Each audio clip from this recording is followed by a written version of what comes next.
Capítulo 5. La vara. Observé a una madre que intentaba en vano que su hijo inconforme obedeciera una orden sencilla. Pero él estaba demasiado ocupado con sus quejumbres, lloriqueos y enojos. Los berrinches rebeldes del pequeño tirano dejaron a la madre agotada y malhumorada. Ella seguía suplicándole como si estuviera tratando de recordar lo que había aprendido respecto a la afirmación positiva y lo de no sofocar su expresión personal. Como observador objetivo, interesado únicamente en la felicidad y el bienestar del niño, le dije a la madre: ¿por qué no le da unos varazos para hacerlo feliz? Escandalizada, contestó: ¡ay, ya se le pasará! Solo es una etapa por la que está pasando. Si ella realmente cree que esta es solo una etapa natural, una condición de la que Juanito no es responsable, ¿por qué se enfurece tanto en ocasiones exigiendo una conducta o una actitud diferente? Esta madre, mientras lo excusa y espera pacientemente que la etapa se le pase, y muy a pesar de la filosofía que expresa verbalmente, en realidad sí culpa al niño. En lo más profundo, ella sabe que él podría y debería ser muy diferente. La crítica y el rechazo que él siente por la desaprobación de su madre y del público en general lo alinea contra la autoridad. Hemos llegado al punto donde resulta pertinente hacer algunos comentarios acerca del uso de la vara. Hablemos acerca de las nalgadas, a veces llamadas varazos. Proverbios 13:24 dice: el que detiene el castigo a su hijo aborrece, mas el que le ama desde temprano lo corrige. Lo que Dios dice es exactamente lo contrario de lo que muchos padres y educadores sienten. El pasaje afirma claramente que la falta de aplicación de la vara se debe a que los padres aborrecen al hijo. No, exclama una madre, yo amo demasiado a mi hijo como para pegarle. El padre o la madre que responde de esa manera no comprende: 1. La autoridad de la palabra de Dios. 2. La naturaleza del amor. 3. Sus propios sentimientos. 4. El carácter de Dios. 5. Las necesidades del niño. Número 1. Entendimiento de la autoridad de la palabra de Dios. El mismo Dios que dijo: dejad a los niños venir a mí y no se los impidáis, Marcos 10:14, también dijo: castiga a tu hijo en tanto que hay esperanza, mas no se apresure tu alma para destruirlo, Proverbios 19:18. El que detiene el castigo a su hijo aborrece, mas el que lo ama desde temprano lo corrige, Proverbios 13:24. La necedad está ligada en el corazón del muchacho, mas la vara de la corrección la alejará de él, Proverbios 22:15. No rehúses corregir al muchacho, porque si lo castigas con vara, no morirá. Lo castigarás con vara y librarás su alma del Seol. Proverbios 23:13 y 14. La vara y la corrección dan sabiduría, mas el muchacho consentido avergonzará a su madre. Proverbios 29:15. Corrige a tu hijo y te dará descanso, y dará alegría a tu alma. Proverbios 29:17. 2. Entendimiento de la naturaleza del amor. Puede ser que tengas sentimientos fuertes que te impiden pegarle a tu hijo, pero no es amor. El Dios que hizo a los niñitos y por tanto sabe lo que más les conviene, ha ordenado a los padres que usen la vara en el entrenamiento de sus hijos. Abstenerse de hacerlo, alegando amor, es una acusación contra Dios mismo. Tus acciones presuponen que Dios no desea lo mejor para tu hijo, o que tú sabes más que Él. Padres deben identificar la diferencia entre verdadero amor y sentimentalismo. El sentimentalismo humano, natural, que frecuentemente se confunde con el amor, puede ser dañino si no se sujeta a la sabiduría. El amor no es sentimiento. Es decir, amor no es el sentimiento profundo que frecuentemente tenemos en relación con los más allegados a nosotros. Esos sentimientos pueden ser y frecuentemente son interesados, En realidad el amor no es una emoción. El amor en el sentido más puro es una buena voluntad y buenas acciones para con tus semejantes. El verdadero amor es desinteresado. Es decir que en el acto de amar no existe ninguna consideración del beneficio personal ni de la pérdida personal. 3. Entendimiento de nuestros propios sentimientos. La madre, emocionalmente débil, frecuentemente apetece la dependencia total de su hijo para sentirse realizada en ella misma. Ella satisface una profunda necesidad propia al consentir constantemente cada deseo del niño. La pasión abrumadora por el niño, que ella confunde con amor, es demasiado sagrada como para violarla pegándole al niño. La inseguridad de ella hace que considere únicamente lo que percibe como pérdida para sí misma por el acto de azotar. Teme hacer cualquier cosa que pudiera ocasionar que el niño la rechace. No la motiva el amor por el niño, sino el amor propio. Su propia debilidad emocional asume prioridad sobre las necesidades de su hijo. La lastimera expresión de traición en sus pobres ojitos le desgarran el corazón. Le dolería demasiado a ella obedecer a Dios en cuanto al entrenamiento de su hijo. Debido a su temor al sufrimiento emocional personal, evita el uso de la vara. Proverbios 13:24. El que detiene el castigo, a su hijo aborrece, mas el que lo ama desde temprano lo corrige. En su propia necesidad, es tan ingenua como para pensar que su dulzura de niño superará esa etapa para llegar a ser una persona maravillosa. Ella piensa, solo hay que darle más amor y un poco más de tiempo. Él todavía no entiende. El verdadero amor es olvidar tus propias necesidades y hacer lo que le conviene al niño. Si una madre asfixia a su bebé al besarlo, no lo ha amado. Su propia ira pudiera hacer que desconfíe de sus motivaciones al pegarle al niño. Por otra parte, sus temores pudieran remontarse a sus recuerdos de un padre tiránico e irrazonable. Quizá ella ha jurado, jamás seré como mi padre, amaré a mis hijos. Ellos no me tendrán miedo como yo temía a mi padre. El padre no solo le hizo daño a ella, sino que ahora les está haciendo daño a los hijos de ella debido a la reacción de ella hacia el extremo contrario.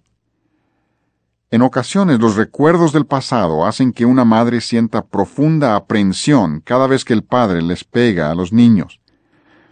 La madre, que ha sido condicionada para asociar enojo con disciplina, atribuye una motivación de ira a todo el que le pega a un niño.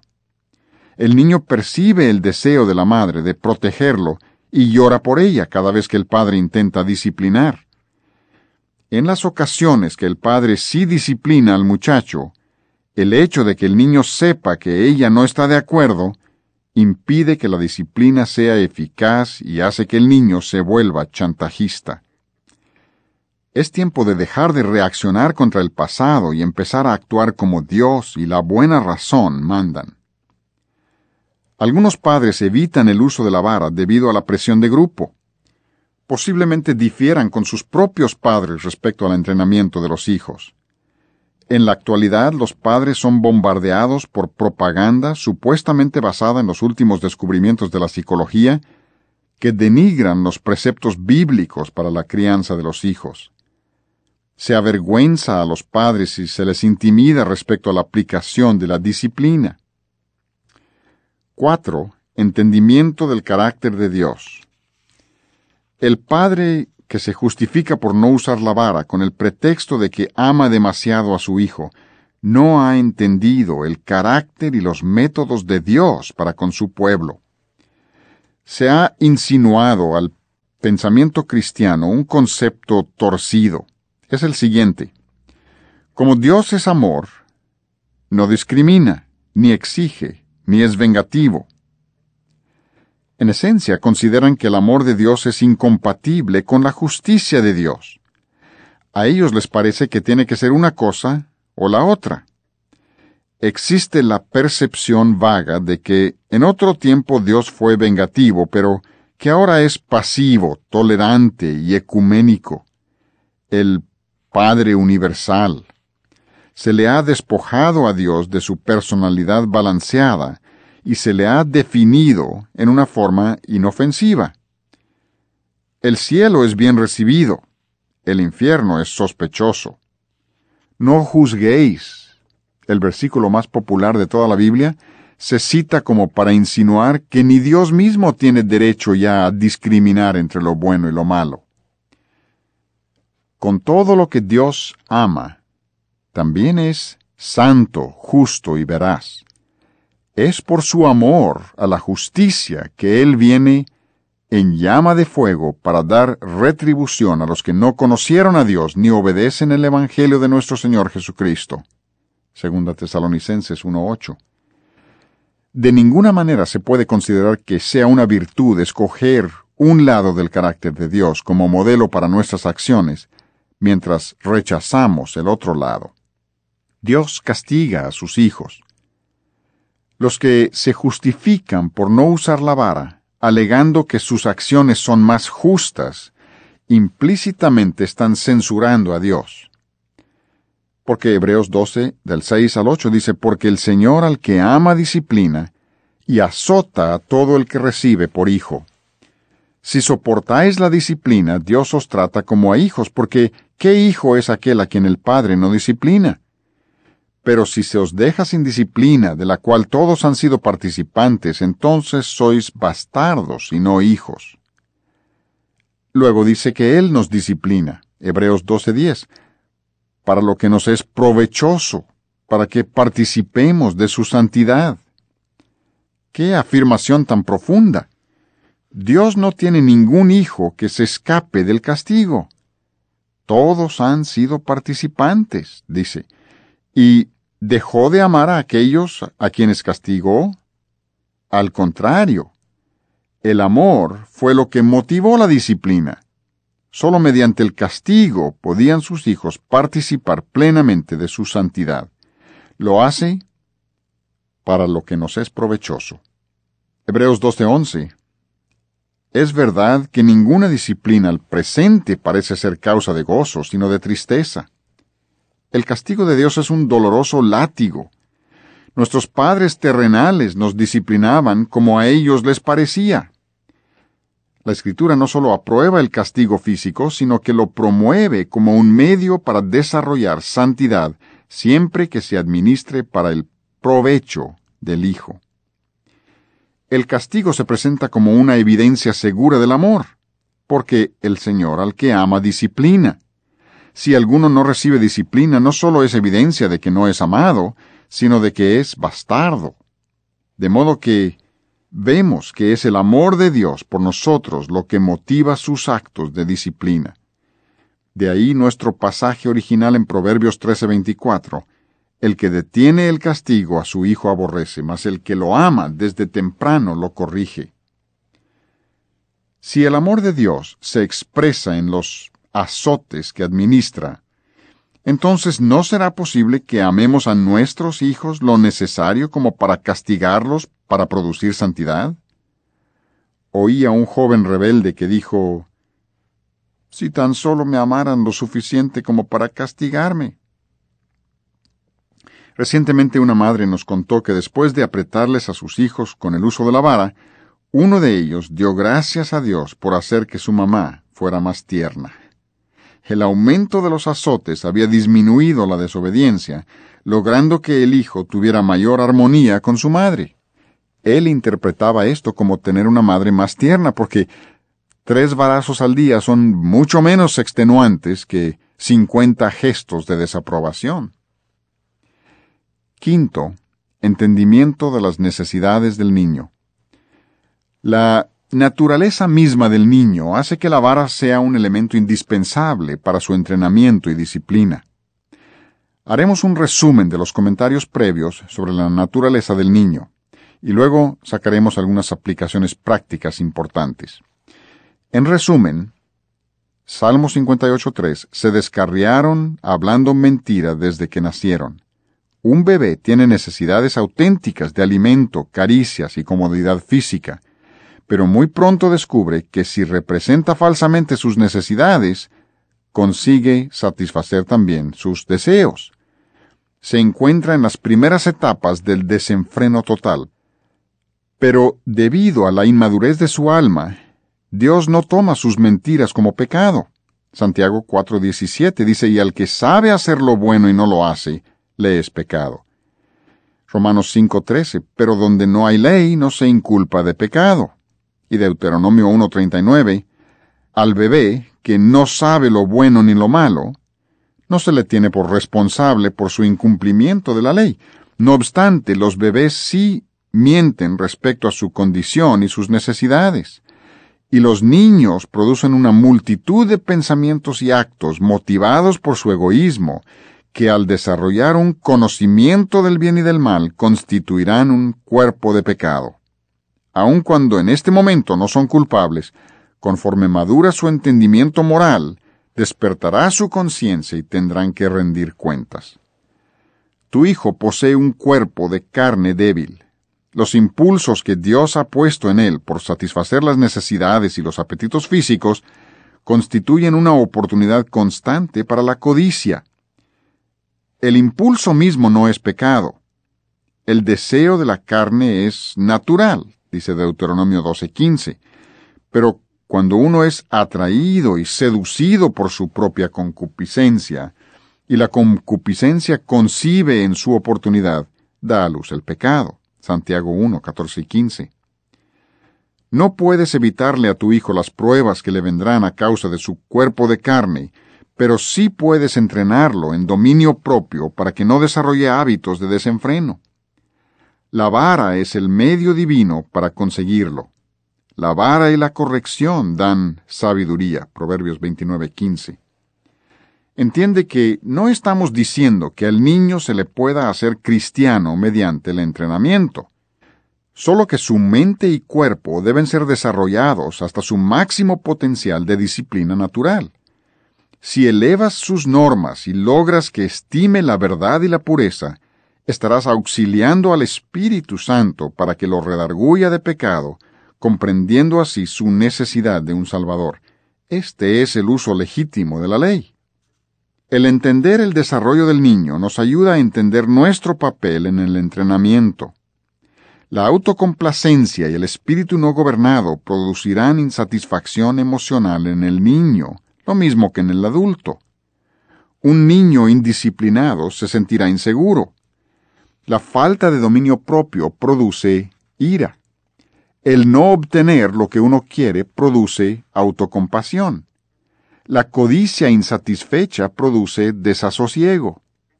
Sentimientos de trato injusto precipitan la amargura. Por estas razones, tanto el niño como el adulto tienen una necesidad innata de ser gobernados. Fuimos creados para vivir bajo un gobierno. Es parte de nuestra naturaleza humana. De lo contrario, se producirá una falta de propósito y de identidad. Proverbios 29:15.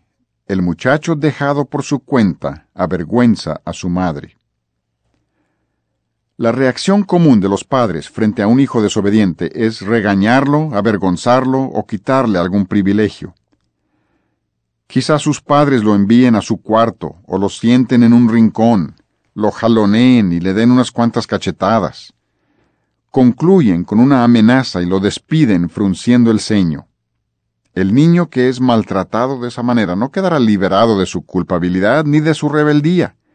Al contrario, será provocado a reaccionar con ira y a inventar pretextos.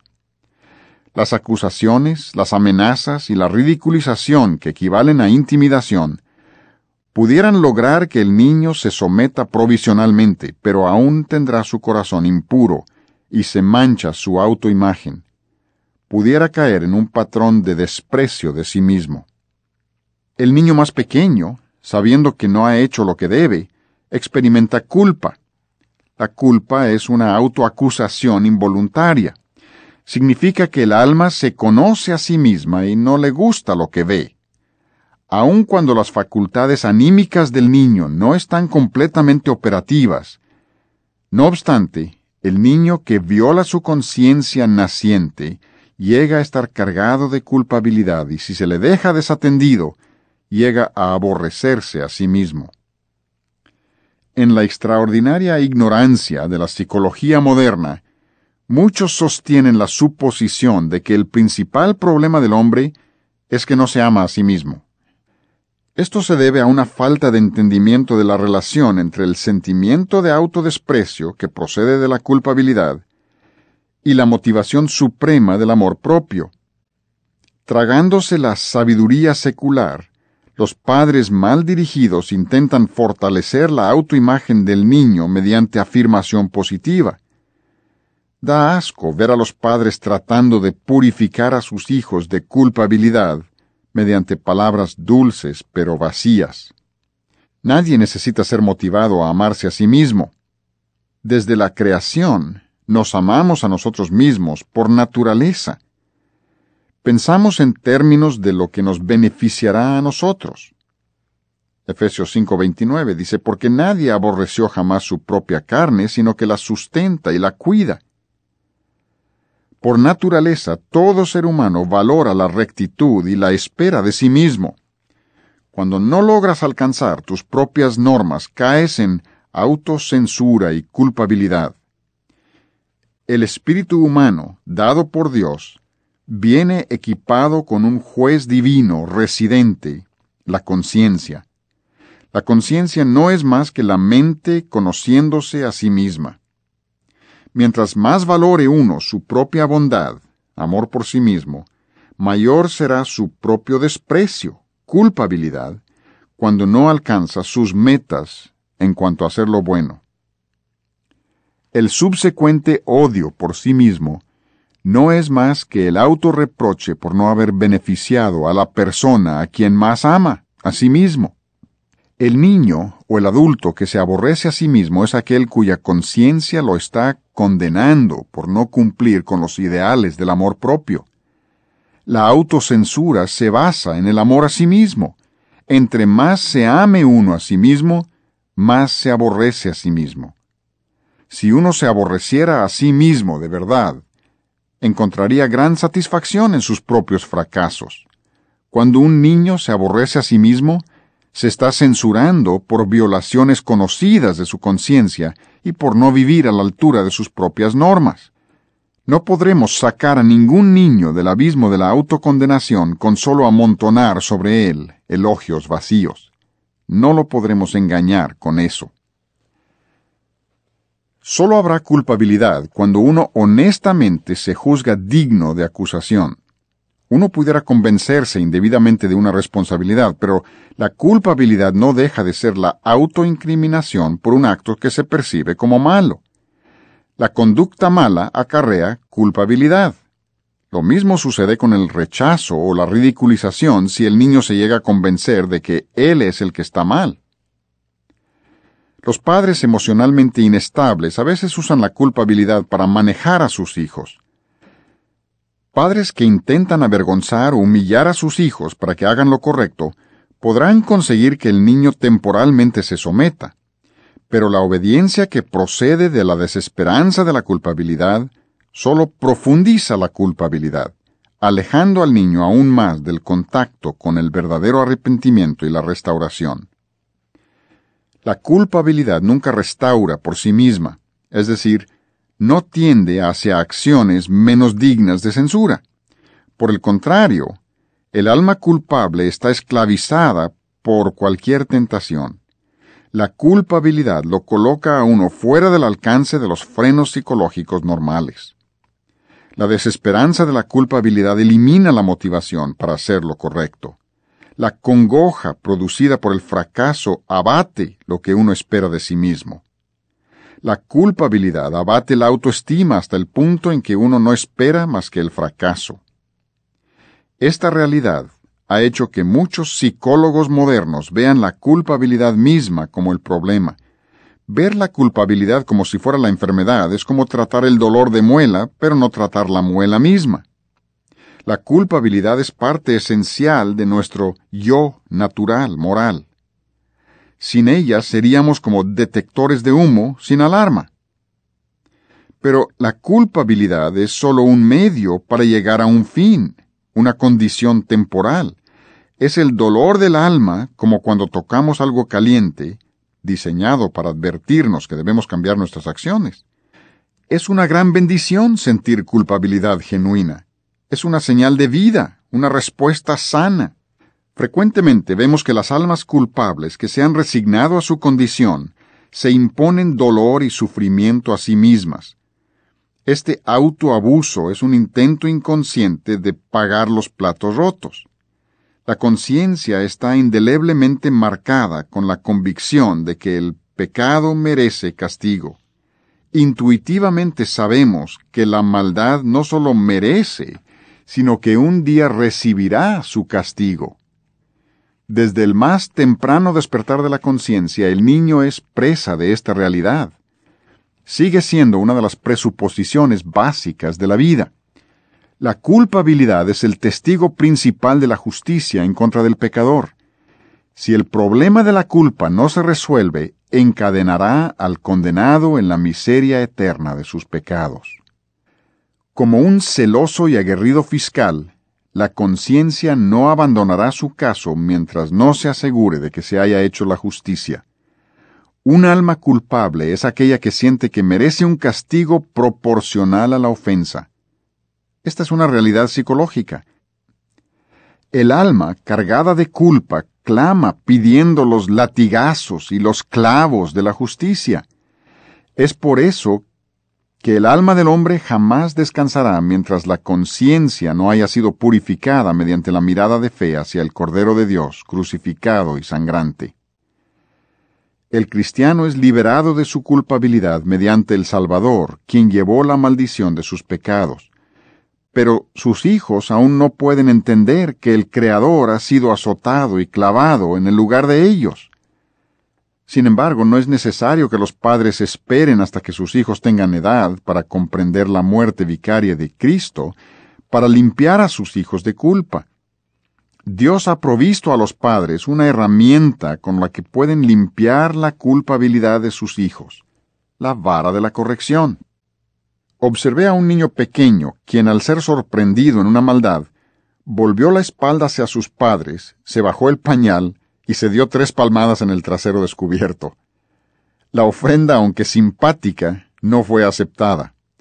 Debe ser el legislador quien administre esa clase de castigo para que elimine eficazmente la culpa.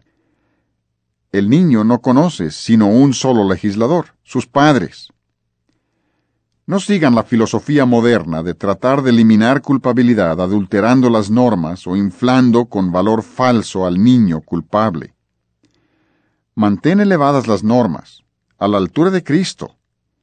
Deja que venga la culpabilidad, y mientras el niño aún es demasiado pequeño para entenderlo, purga su culpabilidad por medio de la vara. Cuando finalmente llegue el entendimiento, asimilará fácilmente los principios de la cruz.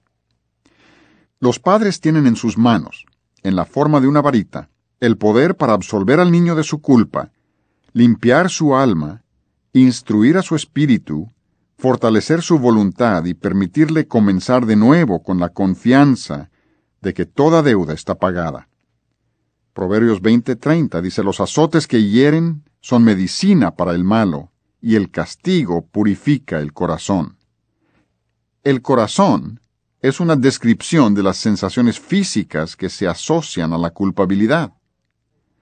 Se dice que los flagelos, o azotes de Hebreos 12:6, son para el alma lo que es la restauradora irrigación sanguínea para una herida. El niño que es azotado correcta y oportunamente es sanado en su alma y restaurado a una integridad de espíritu. Mediante el uso correcto de la vara es posible apartar a un niño del camino que conduce al infierno. No rehúses corregir al muchacho, porque si lo castigas con vara no morirá. Lo castigarás con vara y librarás su alma del Seol. Proverbios 23:13 y 14. Padre, Como sumo sacerdote de la familia, tú puedes conducir a tu hijo a una nueva vida. La culpabilidad concede a Satanás una tarjeta de presentación y una puerta de acceso a la vida de tu hijo. En combinación con la enseñanza, los azotes correctamente administrados pueden restaurar como ninguna otra cosa lo puede hacer. Una nalgada, azotada o cintarazo es indispensable para la eliminación de la culpabilidad de tu hijo. Su conciencia misma, su naturaleza, exige castigo. ¿Tú consuelas a tu hijo con la vara? Si no has visto la vara como un consuelo para tu hijo, no has comprendido su propósito. Salmo 23:4 dice, tu vara y tu cayado me infundirán aliento. Segundo de Samuel 7:14, yo le castigaré con vara de hombres. Y Salmo 89:32, entonces castigaré con vara su rebelión y con azotes sus iniquidades. David, que sintió la vara de la corrección de Dios y que fue castigado por su transgresión, encontró consuelo en la disciplina divina. La vara era un consuelo para él. Le aseguraba que Dios tenía control, interés, amor y compromiso. Los niños necesitan saber que alguien tiene el control. Proverbios 19:18. Castiga a tu hijo en tanto que hay esperanza, mas no se apresure tu alma para destruirlo. El uso correcto de la vara trae nueva esperanza a un hijo rebelde. Se les exhorta a los padres que no permitan que el llanto del niño los haga aflojar la intensidad ni la duración de los azotes. Los sentimientos de los padres pueden obstaculizar una purificación completa. El niño que no recibe castigo no solo está inquieto e irritable en su propio espíritu, sino que trastorna todo el hogar. Proverbios 29:17, corrige a tu hijo y te dará descanso, y dará alegría a tu alma. Recientemente una pareja joven con 5 hijos vino a buscar nuestro consejo. La esposa se había enfriado en relación a su marido y era irritable con sus 3 hijos menores de 5 años. A veces siento que me vuelvo loca. No quiero tener más hijos, dijo ella abruptamente. Se quedaron en nuestra casa un par de días sometiéndose a un escrutinio. Después de recibir un poco de enseñanza acerca de la constancia en el entrenamiento y el uso correcto de la vara, se fueron a casa a intentarlo. 2 semanas más tarde estuvieron en una reunión de iglesia donde yo estaba predicando. Sus hijos estaban todos sentados con ellos, sin moverse para nada. Después el padre, con los ojos llenos de asombro, exclamó, «Ha ocurrido un milagro aquí esta noche, y nadie parece haber tomado nota». Mientras yo buscaba a mi alrededor muletas abandonadas, él prosiguió, «Toda una reunión sin un solo murmullo. No lo puedo creer. Un poco de entrenamiento y disciplina con la vara, y los niños les dieron reposo y deleite. Además, los niños obviamente estaban más contentos. Posteriormente la madre dijo, «Ahora creo que me gustaría tener más hijos». No veas la vara como arma defensiva o como muestra de fuerza. Debes verla como una varita mágica. Cuando los padres ven por primera vez sus poderes restauradores, se quedan asombrados. No deja de asombrarme la fuerza de la pequeña vara. Imagina a un niño de cualquier edad que está molesto, quejumbroso o fastidiando a otros niños. Al mirarlo, lo único que ves es la cara posterior de su labio inferior. Nada ha dado resultado. El muchacho siente que vive en territorio extranjero, ocupado. Obviamente trama el día en que pueda despojarse de su yugo de esclavitud. Si se le soborna, amenaza o golpea, solo se vuelve peor. Si no usas la vara con el hijo, estás creando un nazi. Después de una breve explicación respecto a las malas actitudes y la necesidad de amar, aplica la vara calmada y pacientemente a su trasero. De alguna manera, después de 8 o 10 varazos, el veneno se transforma en amor, efusivo y contentamiento. el mundo se convierte en un lugar hermoso. Surge un niño totalmente nuevo. Hace que el adulto contemple la vara con asombro, tratando de explicarse qué clase de magia contiene. Dios no hubiera ordenado a los padres que usen la vara si no fuera para el bien del niño. La vara, no el rincón. Conozco a un niño que no recibe varazos cuando hace un berrinche o desobedece. Parece que le deleita hacer lo que se le prohíbe.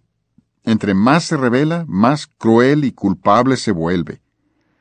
Como castigo, se le pellizca o lo sientan en un rincón o en ocasiones lo encierran en un closet oscuro.